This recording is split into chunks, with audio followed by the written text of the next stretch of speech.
today's video, we're going to replace the harmonic damper on my Detroit Diesel Series 60 in my Prevost with this one from VibratechTVD TVD. It's not actually made out of cardboard. You might not realize that on the front of your engine is something more than just a pulley that drives the belts that will power the accessories that are engine driven. You've also got a damper of some sort, at least on most engines, that the purpose of which is to help with torsional vibrations. I have another video on that you can check out, and I go into what's inside of at least the damper that came off of the Caterpillar 3126 in my old RV. But one of the things that a lot of people don't realize is that dampers are items that need to get replaced at some interval.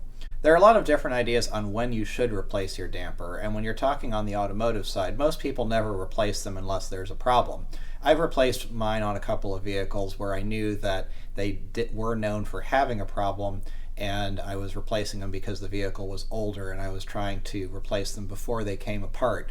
On a lot of standard automotive engines, your damper will have an internal piece of metal and an external piece of metal around it, and the two are connected by rubber, and that rubber can get old, get brittle, and can eventually break. On the 3126B in my previous RV, and then on the Detroit Series 60 here in my Prevost, they have what's considered a viscous damper, and a big difference between that and the previous style I mentioned is that in a viscous damper, you've got a piece of metal inside of another piece of metal, and then there is a viscous fluid that connects the two, essentially. And that viscous fluid that connects those pieces of metal is what ultimately transmits the vibrations that then get absorbed. Check out my other video for some more information on that. The recommendation for replacing the damper on a Series 60 is typically 500,000 miles when you're overhauling the engine, or at about 15,000 hours. Mine is at none of those at this point, but I'm replacing this for a couple of reasons. The first reason is that on my previous RV, I had found that damper had gone bad. Caterpillar actually has similar recommendations for replacement on the larger diesels, but even on my smaller 3126B, where there is no recommended interval that I was able to find from Caterpillar, I can say with certainty that by 100,000 miles and that 20-year mark, it had definitely gone bad, and replacing it made a noticeable difference in the vibration of the engine, especially the vibration that was getting put onto the accessories. I don't have a reason to believe that this damper is necessarily bad, but I can say a few things. One is that based on my experience, age does have some factor, or at least it can. Another one is that at idle, I do notice a little bit of a vibration with this engine that feels a bit different than what I would expect. But the other reason that I'm doing this is for the opportunity to upgrade to the VibratechTVD TVD damper. So who's VibratechTVD, and why is this upgrade going to be worthwhile for me? If your background is primarily automotive, you may not have heard of VibratechTVD, but you probably have heard of Fluid Damper, a maker of high-end dampers for automotive applications. VibratechTVD is the same company, and the VibratechTVD TVD name is known in the larger diesel world and is pretty well renowned for making very good products. If you look at VibratechTVD's website, they have a number of benefits that they list, like improved horsepower, improved fuel economy. One of the benefits that they list is improved camshaft timing, and that does make sense. Remember that if torsional vibrations are the crankshaft twisting end to end, and if you have the number 6 cylinder twisted from the front of the engine where all of the gears are, then what that ends up meaning is that the camshaft events, both the intake valves opening, the exhaust valves opening, both of those closing, and your injector firing, all of those are going to be at a slightly different position relative to the piston, and that's going to end up meaning that you don't have those events happening exactly when they're supposed to. Are you ever going to notice any of those things? Realistically, probably not, unless your damper was in really, really bad shape. But as I look at this is a preventative maintenance item. It probably does not need to be done, but one of the other big reasons why I am doing this is because the VibratechTVD dampers are a higher quality unit than stock, and if you ever turn up the horsepower on your engine from stock, then they're better equipped to handle those increased torque forces that result in higher torsional vibrations versus what you had from the factory. Am I going to turn the horsepower up on this? I have a few ideas, but you're going to have to wait for a future video on any of those. One of the other benefits that VibratechTVD states is that because they do a better job of absorbing torsional vibrations versus a stock damper, that you reduce the chances of your crankshaft breaking, which of course nobody wants. I haven't heard of too many issues of Series 60 crankshafts breaking, but I have seen this quite a bit on various Caterpillar C15s where replacing the dampers were a big deal. In the Caterpillar C15 world, I did see a lot of people commenting on either having broken crankshafts or replacing the dampers because of that concern.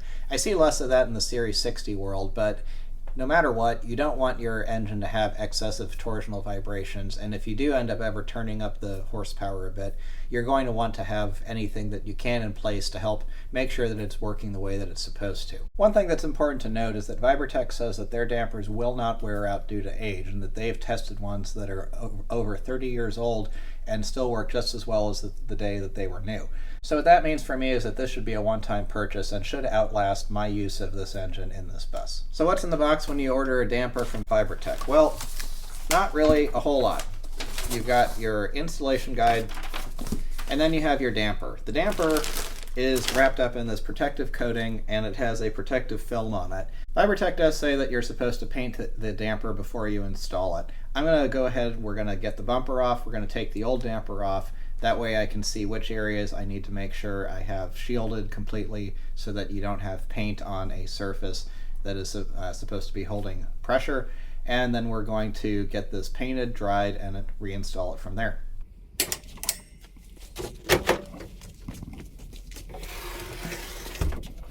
Removing the bumper on the Prevost is really easy. You've got 6 bolts, 6 nuts rather. You've got 3 over on this side, 1, 2, 3. And then you've got 3 on the other side in the same locations.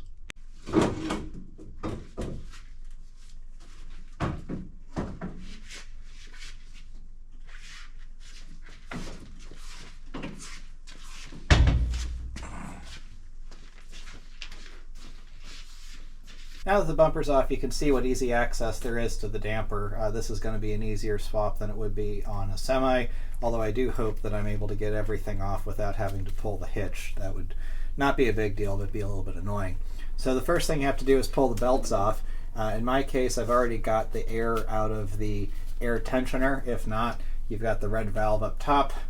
I'll just point it out to you here. This valve right here, you can turn it that way, and then when you do, if you put some pressure on the system, it will let the air out. Just don't forget to put it back where it belongs. Once you do that, easy to just get the belts off.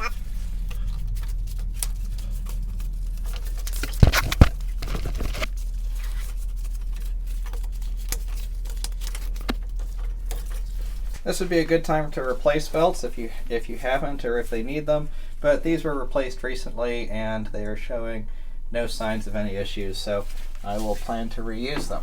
You've got these 6 bolts which should be going through the pulleys and the damper and holding the whole assembly to the engine. So let's get those out.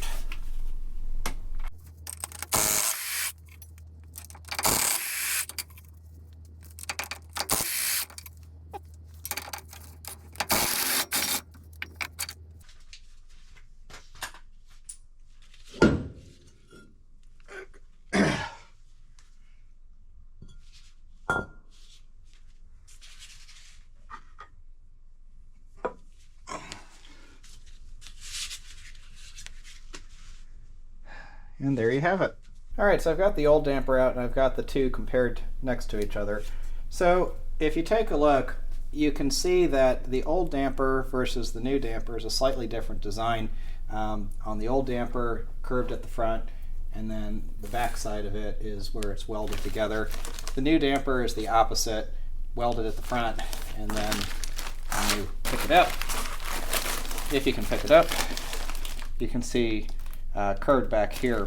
So something I found really interesting, and you probably can't read here, but if you look closely, this actually says VibratechTVD on it. This definitely appears to be the original damper that came on the engine, so I don't know if VibratechTVD was the OEM supplier, but that was just kind of interesting to find. Now let's get this over.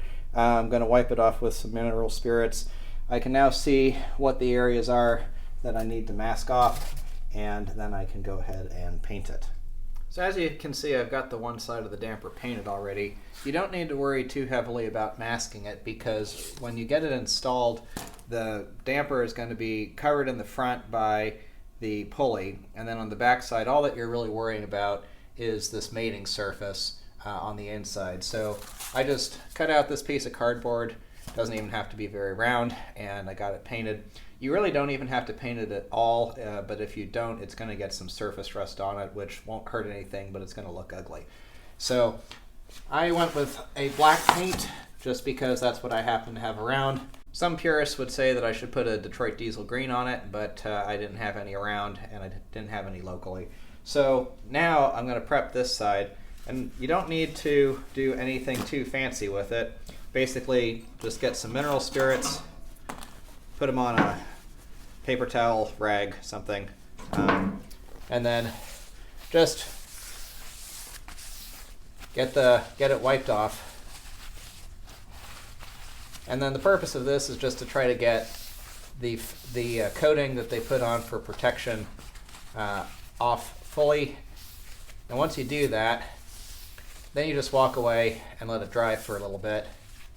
And once it's all dried, then we can paint it. So I'm going to go do a few other things, and then once it's dry, we'll paint it. All right, I've given that about 10-20 minutes to dry. It doesn't really need that long, but that's how long it took me to do what I was going to do. So now I'm just going to take my piece of cardboard, kind of place it more or less centered, go through, shake up the bottle of spray paint, and spray on some paint.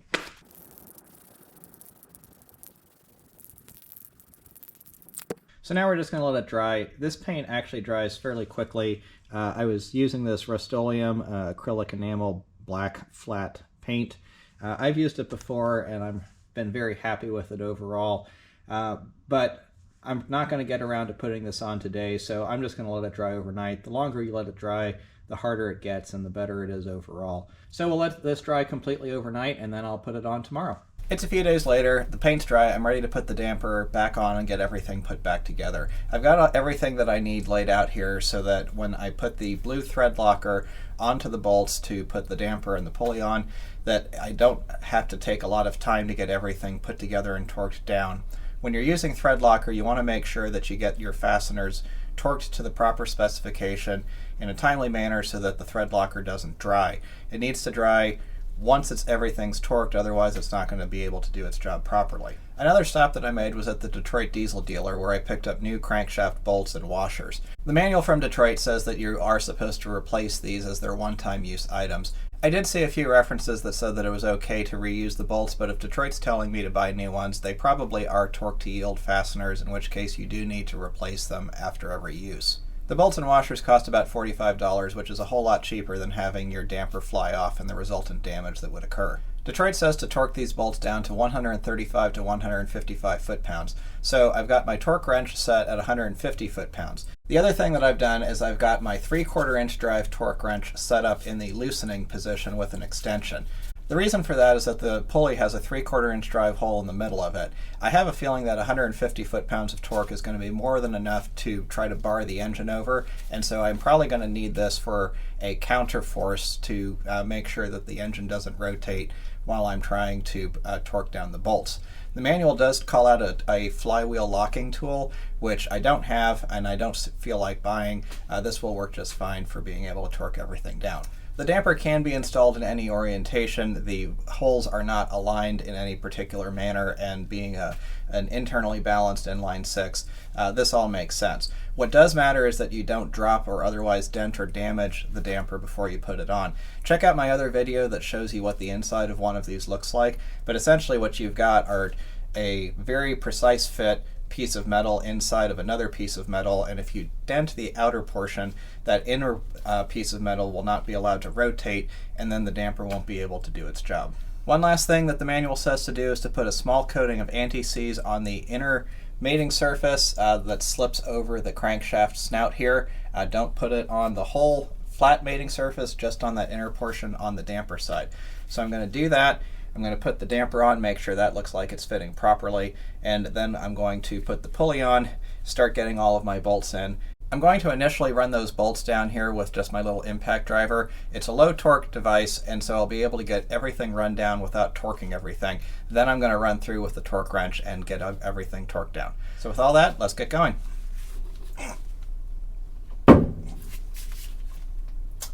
Got the damper, just a little run of anti-seize around the perimeter.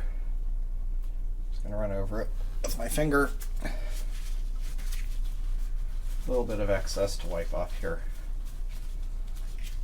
And now, this is not particularly lightweight. Alright, that is on, and that does look like everything lines up well. And now I've got the pulley, and then same thing with the pulley. It doesn't matter what orientation it's in, it's a neutral balance kind of deal, but it will not seat on there on its own very well. Nope, it will not.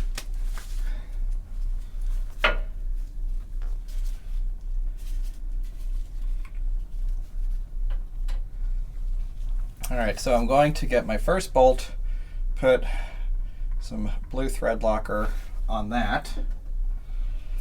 This would be easier with a second person, but I do not have a second person here. So just put the bolt like that, get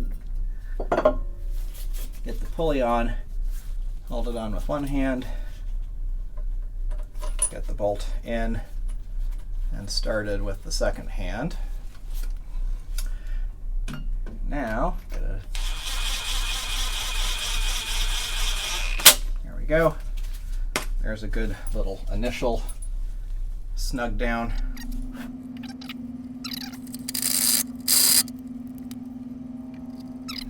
Always good if you can get that first thread or two in by hand.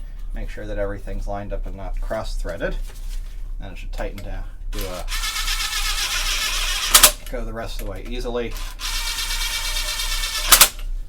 Notice that I'm not actually trying to torque out anything down. I'm just trying to get everything snugged, make sure that it's aligned properly.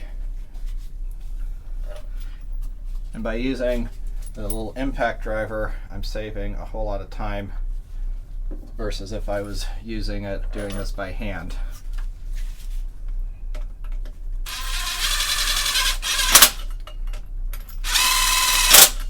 All right, I've got my torque wrench here. Just like whenever you're torquing anything down, good to do it in a star crisscross kind of a pattern.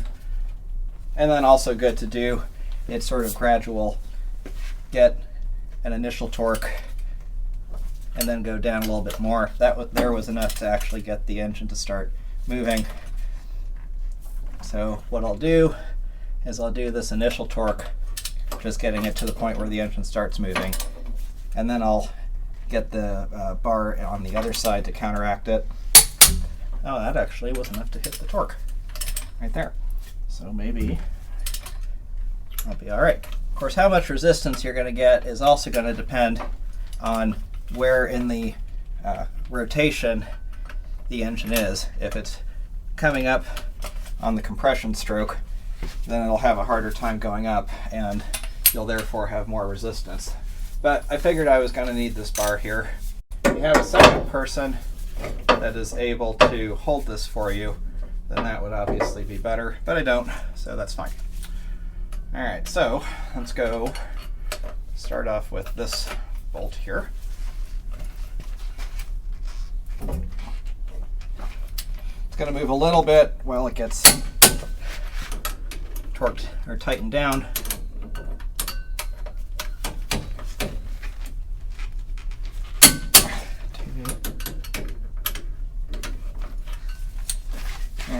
So now I'm going to have to rotate the engine a little bit so I get the bolts lined up again.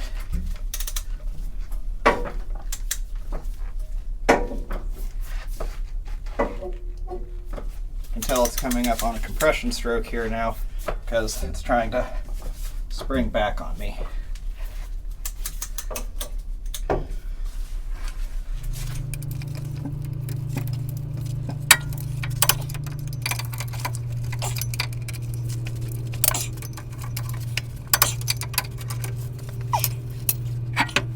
Alright, I got everything tightened down and checked, so now we're just going to put the belts on, and then this job's done. I just realized that I'd actually aired up the air system a little bit earlier to get the airbags back up to the right height, so now I'm going to have to actually release the air so that I can pull this gearbox assembly in enough to get the belts on.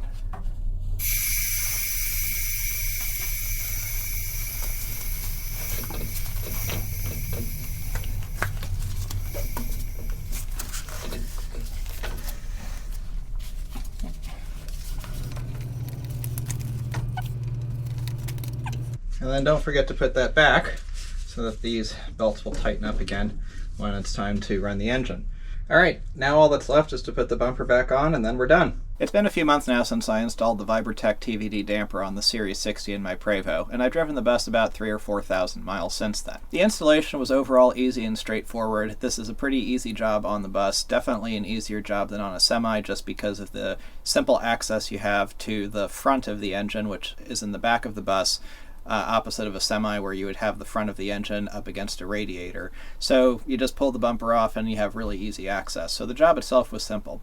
That said, I haven't noticed any discernible difference whatsoever in the engine performance or vibration, and I really didn't expect to. Like I said at the beginning of the video, I was doing this more as a preventative maintenance measure and setting things up for potential higher horsepower in the future. This was less about trying to fix something that I either felt or knew was broken, like what happened in my Cat 3126 in my previous RV, where I had the badly vibrating accessories, which then were no longer vibrating after changing the damper.